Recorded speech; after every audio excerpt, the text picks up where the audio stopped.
Hey, Joe Gilder here. Welcome to the first of, I don't know how many this will end up being, videos in the Mixed Together series. And honestly, I'm really excited. I don't know if this will be a one-time series or if I will, over the coming months and years, do multiple series where we mix different songs. I really don't know, but I'm really excited about this very first inaugural series. And so before we dive in, before I talk too much more, if you've signed up to receive the tracks, by the way, you can get the tracks that we're going to mix together over at homestudiocorner.com/MT for Mix Together. homestudiocorner.com/MT. The link will be below the video. When you're there, you can sign up, enter your email address, and you will get this email that we see in front of us. So there's information about the song, the musicians that played on it, but I'm going to get the download started because that might take a second. So this is about a 600 something megabyte. Now granted, I've got fairly fast internet, so this will be quicker than I thought. So what I want to do in this first video is really just set up the session. I know it's boring, but the deal is you're signed up to essentially sit here with me and mix the song with me, and or observe over my shoulder as I mix this song from start to finish. So what is this song? Let's talk about it just briefly. It's a song called Mission. It's one of my songs. I play the guitar, all the guitars and the vocals on the song. My buddy Tim Horsley plays the drums, timhorsley.com. My brother-in-law Joel Bazaire plays bass. NashvilleBassWorks.com. My buddy Steve Peffer plays the sick B3 organ sound. You can check him out at 524productions.com. And all of this, one thing you should know is whether you're into rock music or you're into different styles of music, we can always learn from whatever it is we're working on. Okay, so if it's not your cup of tea, I still encourage you to get in and mix it, because learning how to make a vocal sound good is generally a universal principle. So, and maybe we'll get to different styles of music down the road. But this is a pretty straightforward rock song. Here are the tracks right here. So it is 31 tracks, and a big chunk of them, let me get this out of the way. A big chunk of them are things like, 8 clap tracks, a bunch of drums, 4 tracks just for where I sing the word hey. So it's not nearly quite as many as you might think. It's probably more along the lines of a 24 track with a few, we're going to bust all these claps together, that kind of thing. But I'm getting ahead of myself. What I want to show you first is how I set up the song, how I set up my mix, and my kind of philosophy that goes behind how I set up my mix. Now, what's fun about these videos is at any given point, I can change my workflow. I can change how I set things up. I can change how I approach a mix. So what you're getting is a snapshot of what I do right now in this moment that's working really well for me. Now, you may be wondering, Joe, haven't you already mixed this song? Sure. This song is already mixed and released over on joegildermusic.com, but we're going to be mixing it again. And you know what? We're going to make it sound better. Maybe. I think so. So I'm going to go through this with you. So I'm going to create the song, and kind of what I'm going to do right now is this is just an overview video. We're not going to do a lot of really fun stuff. You're not going to see some crazy EQ moves in this video, but moving forward, we'll get to all of that. But I really want to give you a behind-the-scenes kind of look at how I approach mixing a song. And I hope that what you're doing is signing up to get the tracks yourself and following along with me. Not necessarily copying me, but watching what I do and then go do a variation of that feels right to you. So the first thing I'm going to do, as you may notice, I'm not a Pro Tools user. I use PreSonus Studio One. Been using it for years now. It is a fantastic platform. However, this isn't a commercial for PreSonus. If you want to use, GarageBand, if you want to use Logic, Pro Tools, Cubase, Nuendo, Cakewalk, Reaper, Ableton, Reason, there are so many that will do this. So, if you use Studio One, great. You get a little bit of an extra look at how I use the software. But the way I teach and the way I've always taught is pretty agnostic to whatever platform I'm using. I may share an occasional Studio One tip, and you'll probably pick some up by watching me work. But overall, I'm more concerned with teaching you the process and the theory behind it and the actual application. So whether your EQ looks exactly like mine, you'll still get the concept and you'll still be able to easily apply that to whatever system you're using, okay? So the first thing I do is I select my mix template. I have a template that I have set up for mixing. The song is called Mission.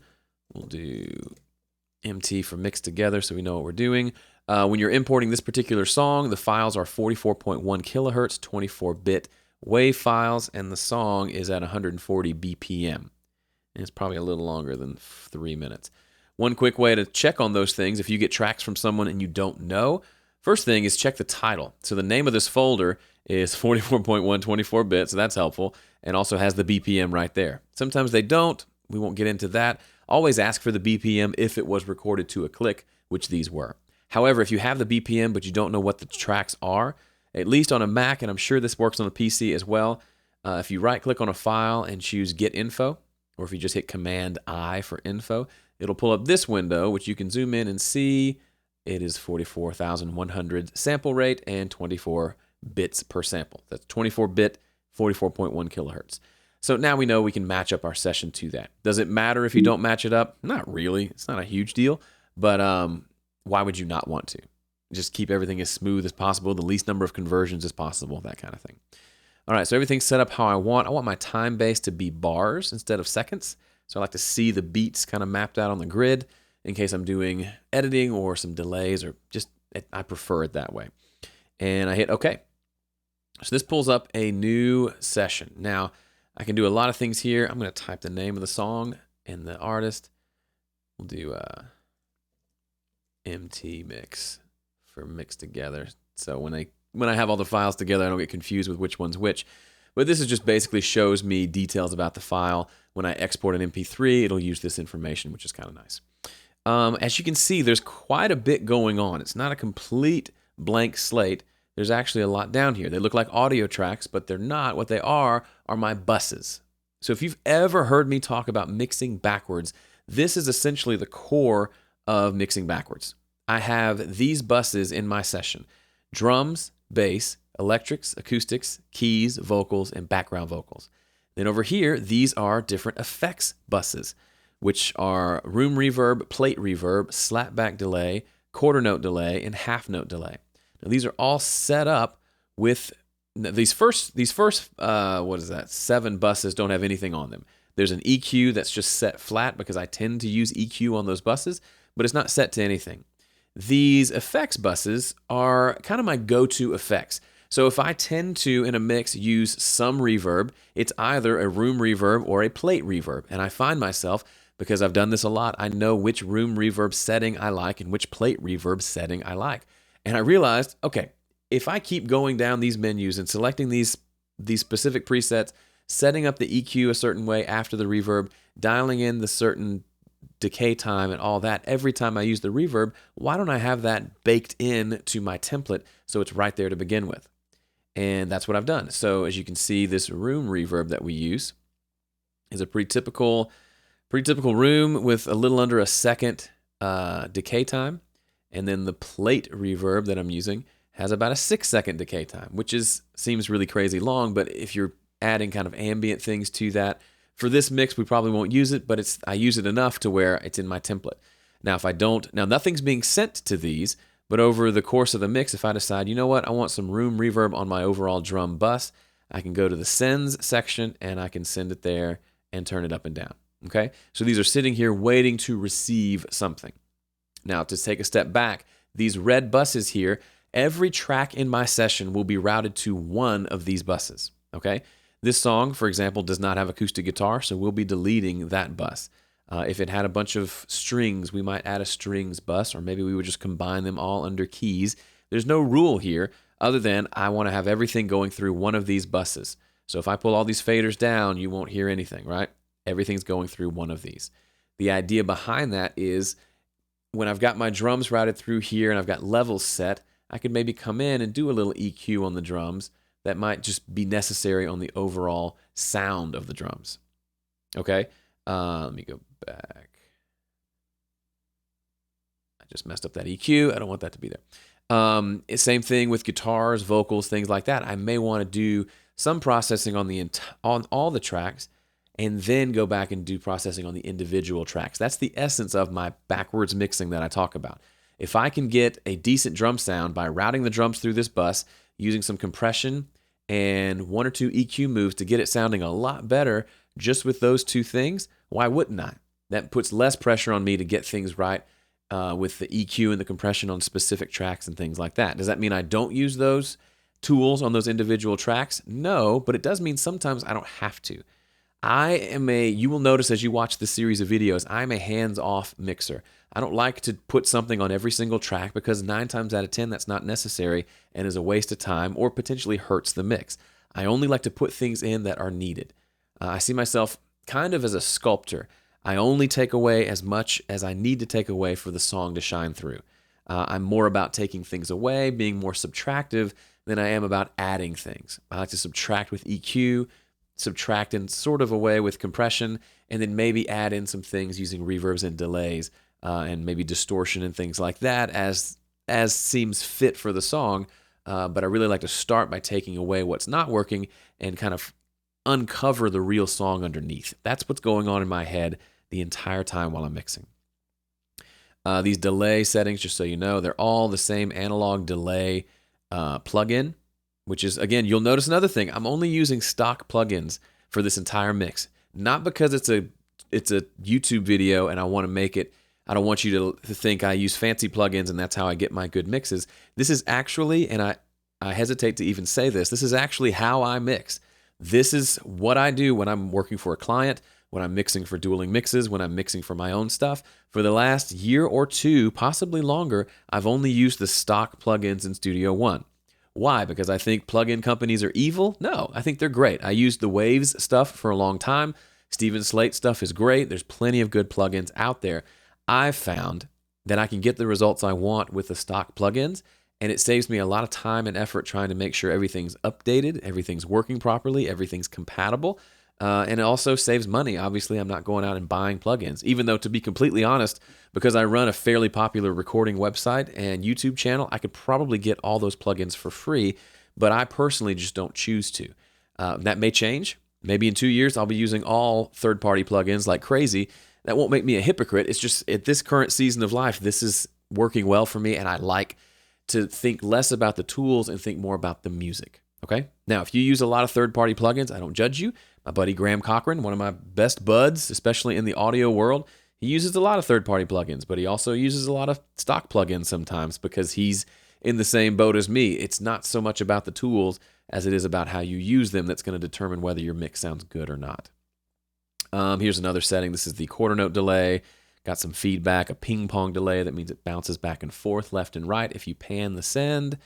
And this is kind of the same exact setting, but set to a half note. So I'm not locked into these, but I've got them there. Those are my most commonly used settings. I may switch one to a dotted eighth note delay or just a straight eighth note delay, depending. But I've got them there.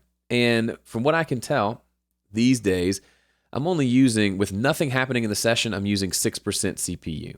If I got rid of all these tracks, then that may cut down a little bit. But as you can see, they're not taking up a bunch of processing by having them there. And the benefit far outweighs any potential processing that it might be eating up. And then over here on my master fader, which is just labeled main out in Studio One, it's master fader in Pro Tools. There's other names for it. I've got a compressor on here for my mix bus compression. This I just have set to my default settings that I tend to use all the time, which mimic the settings on the SSL bus compressor that I like when I've used that. And it's a 30 millisecond attack, 100 millisecond at release, 2-to-1 ratio, and then I'll adjust the threshold to taste to get the amount of compression that I want. As you noticed, probably, this is off. In Studio One, all the plugins have this on-off power button. If it's lit up, the plugin is on. If it's off, the plugin is off. So this one's off because I will not be using it at the beginning. I'll introduce it later. And these EQs are on, but they're not doing anything because the EQs are flat. Okay? So that's my overview of my mix template. Now I'm going to bring the tracks in because we have finished downloading them, and I'll show you quickly how I like to organize things. You can do exactly like I do, or you can do some variation of that, but this is kind of how I like to do things. So as soon as I drag them in, you'll see all the tracks end up on the left, which is how I like them. My buses and my effects are all on the right. So far, so good. Now you'll notice all these tracks have automatically been routed to the main output. I'm going to change that before we start mixing because, as I said before, I want all my tracks going to my 7 or so buses over here. Okay? my subgroups, if you want to call them that. There's lots of different ways you can address these. But first, I'm going to hit save. And in Studio One, it asks, do I want to copy all these files to the folder for this song? So they're all in one place. I can't think of a reason not to, so the answer is absolutely yes. So it's copying them from my downloads folder on my Mac to the actual song folder in my working hard drive that I'm using for this song. Speaking of that, if you're really new to recording, you may not know that it's generally a good practice to have some sort of external hard drive to hold your audio files. If you use, for example, I'm using an iMac, it's a great computer, it works well, but the internal hard drive is a little slower sometimes, or even if it's a fast hard drive, it has to run the operating system, so it's a good practice to use an external hard drive to stream your audio. So what I just did was copy all the files to that external drive, and this actual session file itself, this song file, is housed on this working drive here. You can see if I look up Studio One, songs, there it is, Mission Empty. That is where this song is located, okay? All right, so we drag the files in. Now, again, in this entire video, we're not going to listen to anything. We are literally going to set up the session. One thing I like to do when I do this for clients, if I have maybe several mixes to set up, is I'll turn on some music and listen to that, or I'll have a YouTube video playing in the corner of my screen while I do this it's really kind of mindless work of just organizing the session. But it's fun because you really don't have to listen to anything during this section. All it is about looking at the names of the tracks, looking at the waveforms themselves, which all I did over here was just zoom in the view so I can see the waveforms a little better, and organizing accordingly. So the claps, the way I like to do things is drums at the top, then bass, guitars, keyboards, vocals at the bottom. So that's literally what I'm going to do. So we got a vocal and a vocal double. Those are going at the bottom. I'll set them up in the order that I want first, and then I'll go through and color coordinate them to make it easier to find things. All right, my kick drums at the top. OH for overhead mics at the top. These drums were recorded by Tim Horsley, who plays drums for me when I play out with my band.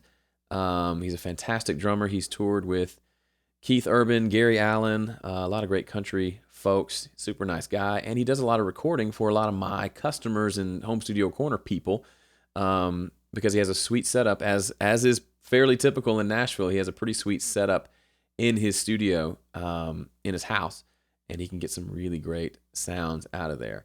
So that is where these were recorded. I went over to his house. We could have done it at my place, and we've done that before, but it was a 4-song EP.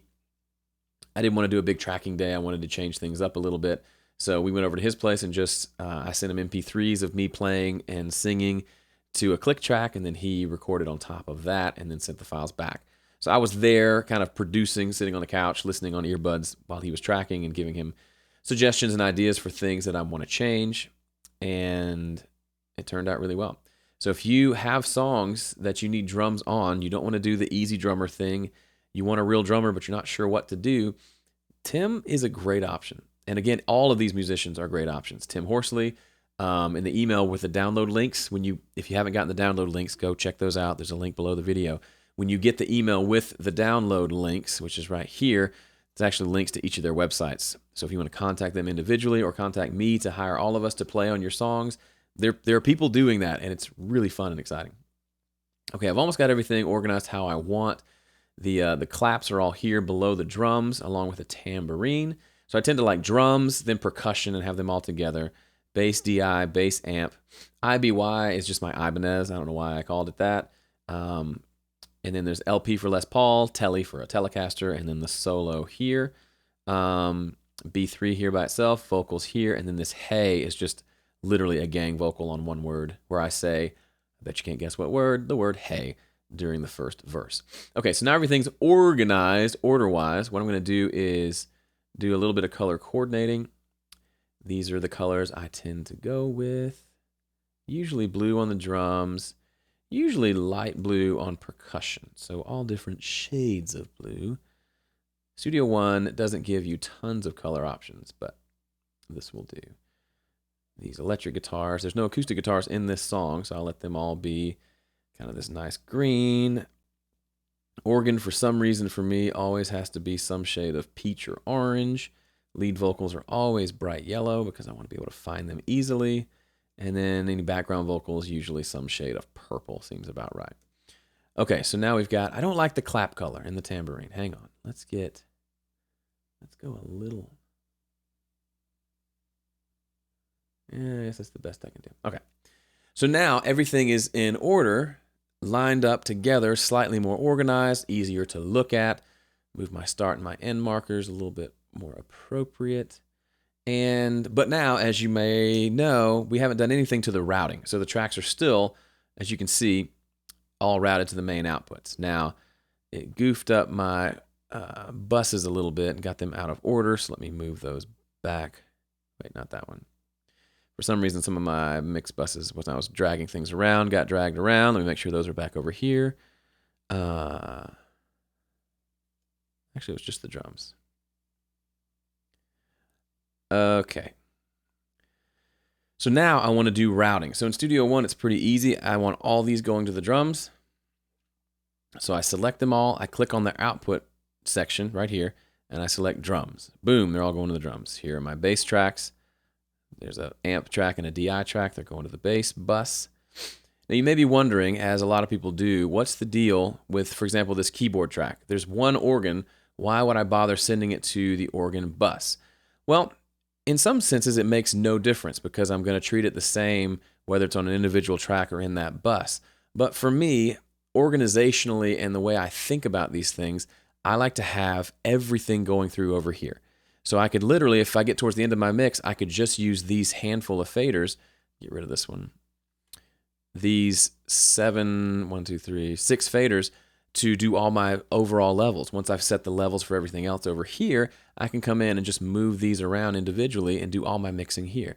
What's that? The electric guitars overall are a little too bright. I can adjust the EQ on the electric bus right here. So it would be confusing for me to have my keyboards over here and this be going to the main output, but then all my other buses be right here. I like to have them all together. So for me, sending the keyboard, the B3 to a keys bus, even though it's only one track, or a lot of times the bass is one track, sending it to a bass bus, it just helps me keep a consistent workflow in my head.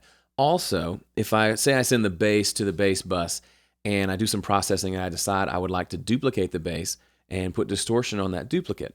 Well, once I duplicate it, they're both going to still be routed to the bass bus, so I still have that one fader and one set of EQ or whatever to overall adjust the tone and the volume and the level of my bass track. That's why I do it. If that seems stupid to you, don't feel like you have to copy it, but I think you'll see as you watch me mix this song, it does lend itself to being a pretty smooth workflow. All my audio tracks on the left are all routed through my buses here on the right in red, and then any effects are over off on the far right. Now, sometimes I've routed these effects to their own bus called effects. You can do that. I tend to just route these to the main output because I don't tend to really need to route them any more complicated than that. And that is it. So other than having to listen to things like the IBY, the Ibanez track to know that that's an electric guitar, other than that, you're able to do all of this work without even having your speakers on. So if you have a commute and you have a system on your laptop that you can kind of set up sessions with, it's a great way to do that. You can actually have some productive time when you can't maybe make it to your studio, or if you've got other things to do, phone calls to make, videos to watch or listen to, you can listen to them while you're setting up your sessions. And what I do, I usually don't include this in my mixing time. So you may look at how long this video has been going, about 24 minutes, and say, okay, we've already spent 24 minutes mixing. I don't think so. I do this just at the end of the day when I've got some downtime. I set up the session so that when I come in for the mix session that I've scheduled on my calendar, I come in and I say, okay, all the tracks are here. Let's turn up my speakers and grab some faders and move. That's how I like to work. That the initial administrative stuff is fine and necessary, but once it's done, I like to kind of, honestly, most of the time take a break and come back and start mixing from a clean slate without having already kind of bogged my brain down with a bunch of mundane stuff. And that's what we're going to do here. I'm going to close this video down. You've seen how I set up my session. Now you can go set up your session. If you want to start your mix, feel free to do it. Or if you're watching this 6 months from now and all the videos are out and you want to kind of keep plowing through the videos, it's your call.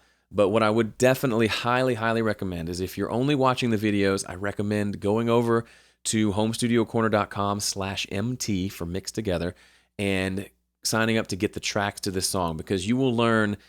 I don't have a number. I can't put a number on it, but it seems like people who actually mix along with me get 10 times more value out of it. They learn more because they're actually taking it, hearing it, and then doing it. And that really cements it in their brain and helps them get better. And I can't emphasize that enough. So if you're intrigued by this and you want to join me, please do. Again, it's all free, and I want to make it really valuable for you. So that's it for me for this video. I will be back next week with another installment where we will actually, shocker, listen to music and start setting our basic levels. And I'll talk about kind of my overall workflow for mixing, how I like to approach things, what I like to do first, because that first 30 minutes to an hour of a mix is really important, and you don't want to waste it on things that don't matter. So we'll talk about that and much more in the next video. Hey, thanks for watching this video. I hope you got a lot of ideas out of it that you can apply to your own mixes to get better results. If you want to join me and mix this song along with me, download the tracks, import them into your system, and mix the song in your system as I mix the song in mine, I highly encourage you to. It's all completely free. All you have to do is head over to homestudiocorner.com/MT, which stands for Mix Together, and fill out the little form there, and in a few minutes you'll have the tracks on their way to your inbox, and you can start mixing right away. I hope you'll do it. Check it out, homestudiocorner.com/MT. See ya.